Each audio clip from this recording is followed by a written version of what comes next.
ImageBrewers manager Craig Counsell, left, took the ball from Wade Miley, right, in the first inning of Game 5 of the National League Championship Series on Wednesday. CreditCreditDam Davis, EPA, via ShutterstockLOS Angeles. The next time Wade Miley steps on the mound for the Brewers, on Friday at Miller Park in Milwaukee, with the season on the line, he promises it will be for real. It will not be like his performance in Game 5 of the National League Championship Series on Wednesday, which was more acting than actual pitching.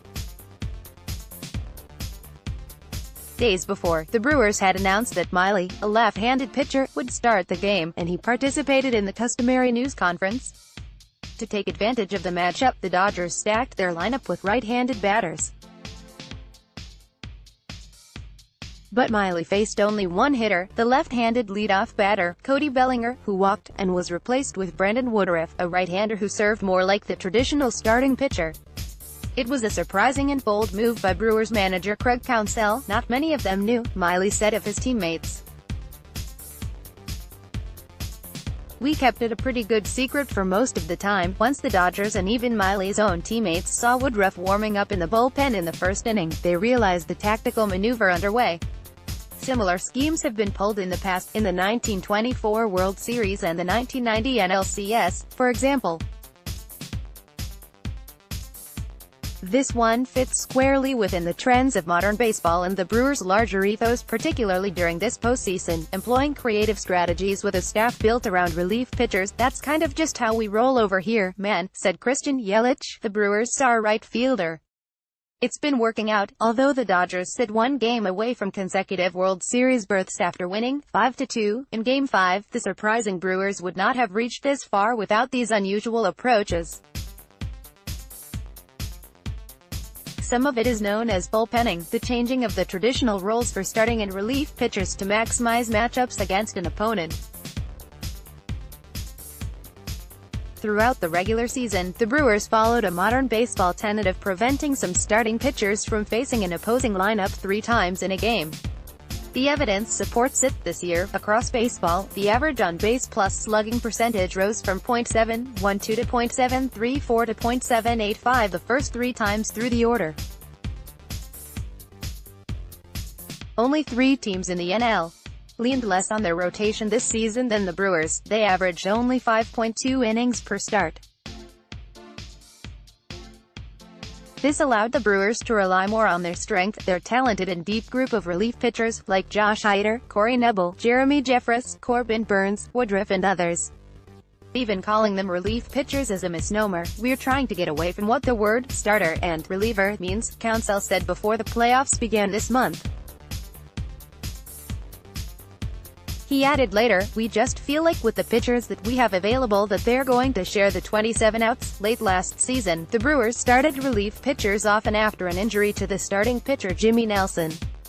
As they pushed for a playoff spot this September, they once started the relief pitcher Dan Jennings against the St. Louis Cardinals but pulled him after he faced the leadoff batter Matt Carpenter, a star left-handed hitter. "It doesn't allow the hitters to see multiple guys," Woodruff said. "You're getting a new pitcher each time through the lineup, and that's been pretty successful during the playoffs, when convention is thrown out the window anyway." The Brewers continued pushing this trend. Earlier this round, they started Gio Gonzalez, a starting pitcher, but intentionally pulled him after only 2 innings. They swept the Colorado Rockies in the previous round despite using only 2 traditional starting pitchers, Jhoulys Chacin and Miley. They started Woodruff for 3 innings, followed by Burns for 2, in one game. Image Miley toweled off after his start on Wednesday. The outing basically served as his between-starts bullpen session. He threw 5 pitches in the game.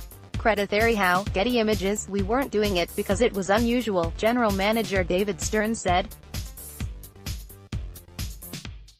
"We're doing it because it gave us a chance to win." The Oakland Athletics used this opener concept with Liam Hendriks, normally a relief pitcher, during the regular season as their starting rotation was decimated with injuries and in a wild-card game, which they lost to the Yankees. With few capable starting pitchers, the Tampa Bay Rays did this frequently during the regular season. "Baseball is becoming more about matchups," Burns said. Employing a bullpen-heavy strategy during an entire 162-game regular season is difficult given the added strain and injury risk it puts on relief pitchers, who are throwing harder than ever before. It would require a good farm system and willingness to shuffle fresh arms back and forth to the major league team. Even during the shorter time frame of the postseason, it may still be a lot to manage. Although it worked in the first round, Brewers officials acknowledged the added challenge of a longer, best-of-7 series. There are more days off than in the regular season, but the meat of the series is 3 games on 3 consecutive days, and the circumstances are far more intense. So even if the Brewers come back to beat the Dodgers, can they continue this juggling act in another 7-game series without breaking down? During the Cleveland Indians' 2016 World Series run, the strain of pitching so much, particularly high-stress innings, may have worn down the star relief pitcher Andrew Miller. Manager Terry Francona turned to Miller often because he was such a dominant force, and the starting rotation was hurt by injuries. The only Indians pitcher to throw more innings than Miller, 19 1/3, that postseason was the starting pitcher Corey Kluber, 34 1/3. In Miller's 10 appearances that postseason, he was spotless until his final 2 outings, including Game 7 of the World Series, which the Chicago Cubs won after he surrendered 2 key runs. Thankfully for the Brewers, some of the pitchers stashed in the bullpen, Junior Guerra, Freddie Peralta, Burns and Woodruff, have been starting pitchers this season and are accustomed to throwing more.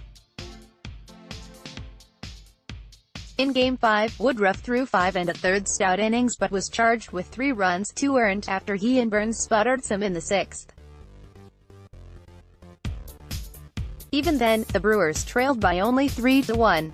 Their offense has provided little support this series to their unconventional yet strong pitching staff.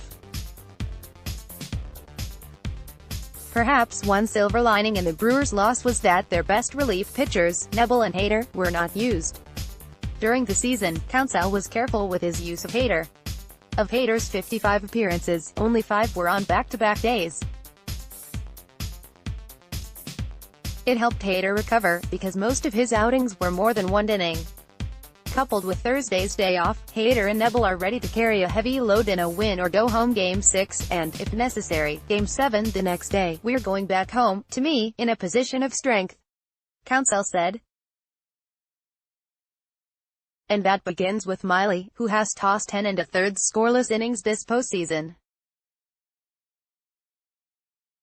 On Friday, he will become the first pitcher to start consecutive postseason games in a series since George Earnshaw in the 1930 World Series. Miley's start on Wednesday served as his between-starts bullpen session. After warming up, he threw only 5 pitches in the game. He will essentially start Game 6 on regular rest. Although he agreed with the misdirection in the previous game, he said he was ready to toss 9 innings this time. "We're trying to get to a World Series and win these big games," he said. "Every little thing counts."